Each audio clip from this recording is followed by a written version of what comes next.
சிங்கப்பின் YouTube channel நேர்கள் அனைவருக்கும் வணக்கம். இன்னைக்கு நம்ம சமையல் பார்க்க போகிறதுல மைக்ரோவேவ் டிப்ஸ் தான் பார்க்க போகிறோம். வீடியோக்குள்ளே போகிறதுக்கு முன்னாடி நீங்கள் ஃபர்ஸ்ட் டைம் என்னோட சேனலை பார்க்குறது இருந்தால் சப்ஸ்கிரைப் பண்ணிவிட்டு நோட்டிஃபிகேஷன் பெல் பட்டன் கிளிக் பண்ணிக்கோங்க. இப்போ வாங்க வீடியோக்குள்ளே போகலாம். ஸோ மைக்ரோவேவ் டிப்ஸில் நான் வச்சுருக்க மைக்ரோவேவ் என்ன மாடல்னால் சாம்சங். இது ஆக்சுவலாக 2009 வாங்கினது என்னோட மைக்ரோவேவ். ஸோ இதில் தான் நம்ம எல்லாமே பண்ணி காமிக்க போகிறோம்.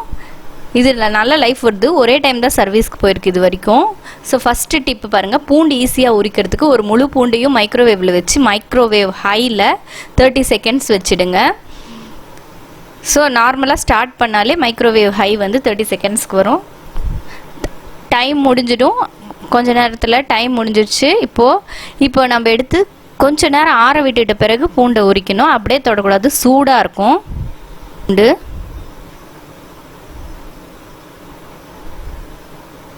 ஸோ பூண்டு அவ்வளோ ஈஸியாக உரிக்க வரும். லைட்டாக கொஞ்சம் வெந்த மாதிரி இருக்கும் பூண்டு குழம்புக்கு, அதுக்கெல்லாம் நல்லாயிருக்கும் இது. ஸோ டிப் நம்பர் 2, புளி கரைச்சல் வைக்கிறது எப்படின்ட்டு தண்ணியும் புளியும் போட்டு மைக்ரோவேவ் ஹையில் ஒரு 30 செகண்ட்ஸ் வைங்க. வச்சுட்டு ஆஃப் பண்ணிவிட்டு எடுத்துட்டு நல்லா ஆற விட்டுக்கோங்க. ஆற விட்ட கை சூடும், அது வாட்டர் பாயில் ஆகிருக்கும் அந்த புளி தண்ணி. அந்த டைமில் தொடக்கூடாது. கொஞ்சம் நேரம் ஆற விட்டுட்டேன். ஆற விட்டு எடுத்துட்டு இப்போ இந்த புளியை கரைக்கலாம். சக்கை தனியாக, புளி தனியாக, சாம்பார் ரசத்துக்கு எல்லாத்துக்கும் புளி கரைசல் ரெடி ஆயிடுச்சு. நெக்ஸ்ட்டு டிப் நம்பர் 3, லெமன்லேருந்து நிறைய ஜூஸ் எப்படி எடுக்கிறதுன்னு பாருங்கள். முதல்ல ஒரு எலுமிச்சம்பழத்தை எடுத்துக்கிட்டு அதில் வந்து மைக்ரோவேவ் ஹையில் ஒரு 30 செகண்ட்ஸ் வைங்க. 30 செகண்ட்ஸ் வச்சா அதில் நார்மலாக போடுற ஜூஸோட நிறையா மடங்கு ஜூஸ் கிடைக்கும். நல்ல லெமன் கொல கொலன்னு ஆகிடும். ஸோ இப்போ கட் பண்ணிக்கோங்க. நான் கட் பண்ணிக்கிறேன். ஸோ கட் பண்ணனாலே தெரியும் உங்களுக்கு. நான் கையிலே புளிஞ்சு காமிக்கிறேன், ஜூஸரில் புளியாமல். அப்போ தான் எவ்வளோ ஜூஸ் வருது பாருங்கள், அரை லெமன்லேயே. ஸோ நார்மலாக லெமன் புளியறதும் கஷ்டப்படுவோம், ஹார்டாக இருந்துச்சுன்னா சர்ஃபேஸு. இது வந்து ஈஸியாக புளிய முடியுது. ஸோ ஜூஸும் நிறையா கிடைக்கிது நம்மளுக்கு. ஒரு லெமன்லேருந்து இவ்வளோ ஜூஸ் கிடச்சிருக்குது நம்மளுக்கு.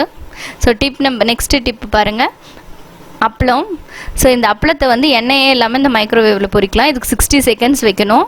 நடுவில் 30 செகண்ட்ஸ்க்கு ஒரு டைம் உள்ளே ஓப்பன் பண்ணி திருப்பி போடணும். அப்போ தான் கிறிஸ்பியாக வரும். அப்பளம், வடை, வத்தல் எல்லாமே இந்த மைக்ரோவேவில் எண்ணெயே இல்லாமல் பொரிக்கலாம்.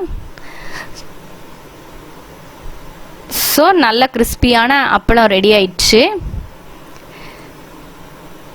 இது உடைச்சாலே தெரியும் பாருங்கள், நல்லா கிறிஸ்பியாக இருக்குது. ஈஸியாக உடையாது, அவ்வளோ நொறுங்காத அளவுக்கு. நெக்ஸ்ட்டு நமுத்து போன பிஸ்கெட் வந்து கொஞ்சம் வாட்டர் கண்டென்ட், ஏர் மாய்ஸ்சர்னால வந்துருச்சுன்னா இந்த மாதிரி மைக்ரோவேவில் வச்சு ஒரு 30 செகண்ட்ஸ் வைங்க ஹையில். எல்லாமே நார்மல் மைக்ரோவேவ் தான். ஸோ பிஸ்கெட் நல்லா ஹார்ட் ஆகிடுச்சுங்க, உடைக்கவே முடியல பாருங்கள். So biscuit ready.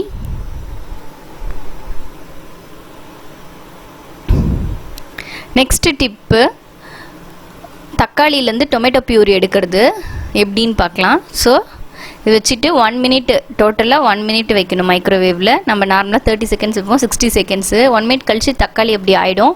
ஸோ அந்த தோல் தனியாக பிரிஞ்சிடும். இது ஆறிட்ட பிறகு செய்யுங்க. தயவுசெய்து மைக்ரோவேவில் அப்படியே கை வச்சு எடுக்காதீங்க. ஒரு துணி வச்சோ இல்லை கை க்ளவுஸ் போட்டு எடுங்க.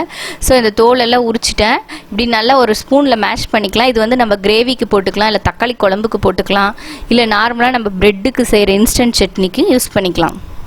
ஸோ கண்ணில் தண்ணி வராமல் வெங்காயம் நறுக்கணுமா, இதுதான் நெக்ஸ்ட் டிப்பு. ஸோ இந்த வெங்காயத்தை முழுசாக அப்படியே மைக்ரோவேவில் ஒரு 30 செகண்ட்ஸ் வைங்க. 30 செகண்ட்ஸ் வச்ச உடனே கொஞ்சம் ஒரு 20 செகண்ட்ஸ் 25 செகண்ட்ஸ்லேயே ஒரு சத்தம் வரும். அப்போ அந்த வெங்காயத்தில் அந்த பின்பகுதியிலேருந்து ஒரு வாட்டர் கண்டென்ட், ஒரு லிக்விட் மாதிரி வரும். அந்த காமிக்கிறேன் பாருங்கள், அந்த லிக்விட் தான் நம்மளுக்கு கண் எரிய வைக்கிற லிக்விடு. ஸோ அது வெளியில் வந்துருச்சுன்னா அதுக்கப்புறமா நம்ம வெங்காயத்தை யூஸ் பண்ணால் கண் எரியாது. Next tip and final tip, நம்ம காஃபி போடுறோம் மைக்ரோவேவில். ஸோ காஃபி மக்கில் எடுத்து மைக்ரோவேவ் ஹையில் வந்து 1 மினிட் வச்சுக்கலாம்.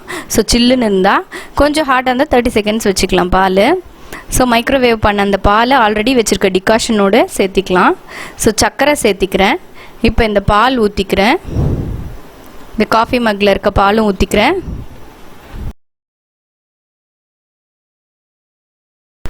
ஸோ யம்மியான காஃபி ரெடி ஆகிடுச்சு. இந்த வீடியோலாம் உங்களுக்கு கட்டாயம் பிடிக்கும்னு நினைக்கிறேன். பிடிச்சா லைக் பண்ணுங்கள், ஷேர் பண்ணுங்கள், கமெண்ட் பண்ணுங்கள். நெக்ஸ்ட் வீடியோவில் பார்க்கலாம். Until then bye from Singappen. Bye.